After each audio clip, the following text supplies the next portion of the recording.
My name is Sena Quist. I am a 2010 grad with a degree in health and sports studies.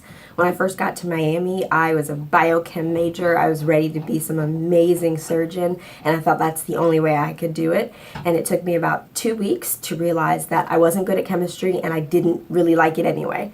So I reset and took a career exploration course, which allowed me to really align my skill sets with my passions. And that's when I discovered I was actually pretty good at health administration. So I switched my major over to health and sports studies. I met Dr. Susan Lipnicki, who has such a fierce passion for the success of her students. I immediately wanted her to be my advisor. At that same time, I had a really cool opportunity to serve as a volunteer as a technology coach at the Knolls of Oxford, the retirement community in Oxford.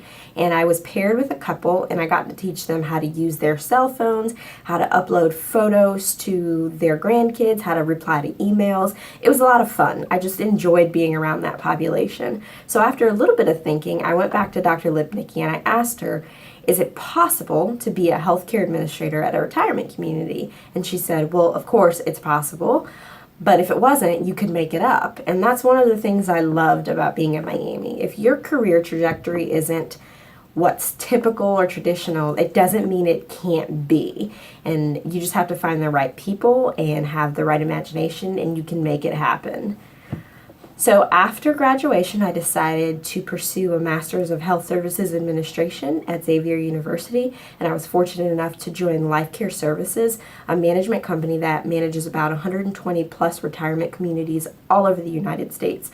I've had the privilege of living in about 5 states in 4 years serving as a nursing home administrator, and I'm currently the Associate Executive Director at the Cypress of Raleigh, a retirement community in Raleigh, North Carolina.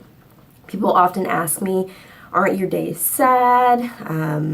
You experience a lot of loss, and the truth is we do, that happens, but we like to think of our nursing home and our retirement community as a Disney cruise ship that you can never get off of. It's always exciting, it's always fun. Our retired folks here, they party a lot, they have a good time, and we always like to remind them that just because you think you're at the end of your life stage doesn't mean that it's the end. It means that it's the beginning of something really, really exciting. I recently had a couple that celebrated their 63rd wedding anniversary. They had champagne, they had friends and family over.